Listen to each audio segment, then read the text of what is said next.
जय किसान। Golden eagle company मेरी ही नहीं आपकी भी है। आज से आप सभी को तेल बेचने के लिए एक दुकान से दूसरी दुकान भटकने की जरूरत नहीं, बिल्कुल नहीं। हमारी कंपनी आपकी मदद के लिए आपके दरवाजे तक आ गई है। इस काम के लिए मैं आपकी सोसाइटी को 10 करोड़ रुपए एडवांस दूंगा। आप जो 150 रुपए में बेच रहे थे, हमारी गोल्डन ईगल कंपनी उसी को 200 रुपए में खरीदेगी। किसी को कुछ पूछना है? आपके मन में जो सवाल है उससे पूछ सकते हैं। ओए, भगवान हम सबकी इच्छाएं पूरी कर रहा है, तो फिर पूछने की क्या जरूरत? हम सब लोग तैयार हैं। क्या बोलते हो? हम सब रुक जाओ सब लोग।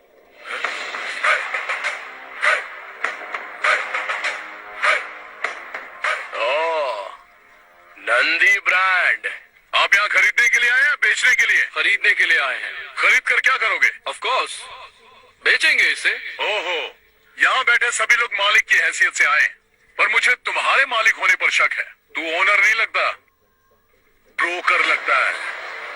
ये क्या कृष्णा, तेल कंपनी के मालिक को ब्रोकर कैसे कह सकते हो? महेश भाई, आप मूंगफली खरीदते हो और उसका तेल निकालकर दुकान पर बेचते हो, लोग उसे खरीदते हैं। तुम एक मालिक हो ये सब जानते हैं, लेकिन इस आदमी ने तो कुछ किया ही नहीं। हमसे खरीदेगा और किसी और को बेचेगा। तो जो बीच में आकर हमारी बिक्री को बढ़ा देता है उसे हम क्या कहते हैं? तो आपको समझ नहीं आया, ब्रोकर या ओनर? हाँ, यही डाउट है ना तुम्हें? डाउट नहीं है, यकीन है। चलिए जाने दीजिए ब्रोकर साहब, बताइए तेल आप किस कीमत पर बेचेंगे? 140 रुपीज। हमसे जब 200 में खरीद रहे हो तो 140 में कैसे बेचोगे? ये तुम्हारी समझ के बाहर है ब्रदर। वही तो हम जानना चाहते हैं ब्रदर, कि इतने बड़े नुकसान में क्या फायदा है तुम्हारा?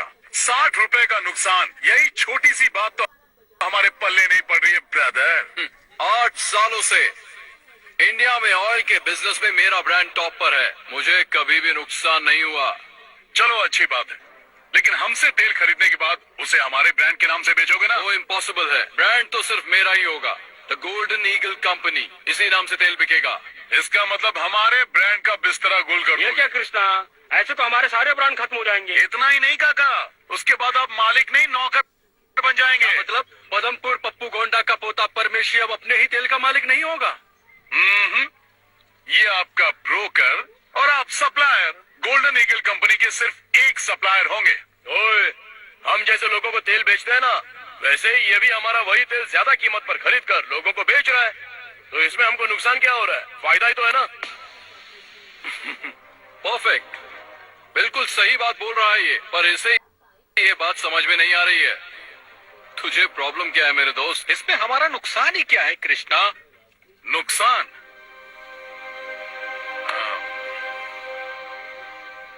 ए सीताराम, हाँ। यहाँ। क्या है कृष्णा? तुम्हारा नाम क्या है? सीताराम। पूरा नाम बताओ। सिल्क सीताराम पूरा नाम। सिल्क सीताराम का मतलब? लगभग 30 साल पहले इस गांव में हमारी एक बड़ी दुकान थी, सिल्क साड़ी की दुकान।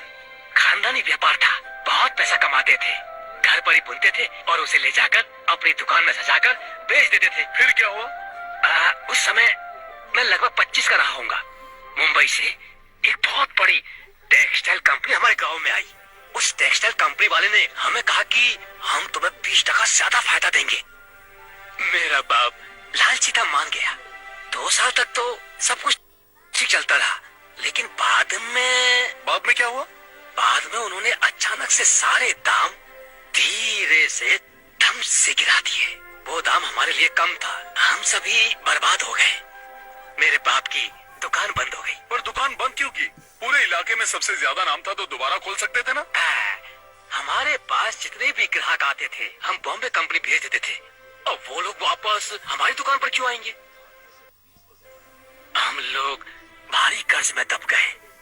फिर उसके बाद मेरे पिता ने कर्जे की वजह से प्रॉपर्टी बेच दी, और एक दिन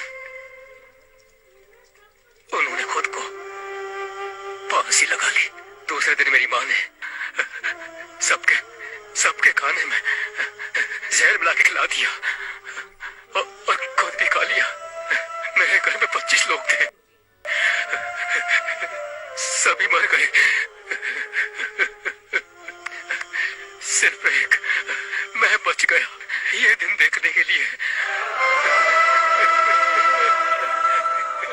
आज भी जिंदा हूं, रुमाल बेचने के लिए।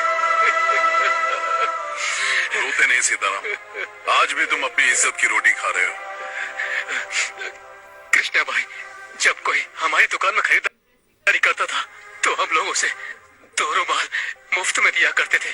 हमने ये रुमाल कभी पैसा कमाने के लिए नहीं बेचा था, लेकिन आज यही रुमाल बेचकर अपना जीवन चला रहा और घुट घुट के मर रहा। कृष्णा, कॉटन, तेरी कॉटन रुमाल ले लो। आप लोग समझ गए होंगे कि मैं क्या समझाना चाहता था। मैं अपना ब्रांड नहीं बेचने वाला। नहीं, मैं भी नहीं बेचूंगा। मैं भी नहीं बेचूंगा। मैं भी नहीं बेचूंगा। अब मैं भी मरते दम तक अपने ब्रांड का मालिक रहूंगा। हम तैयार हैं।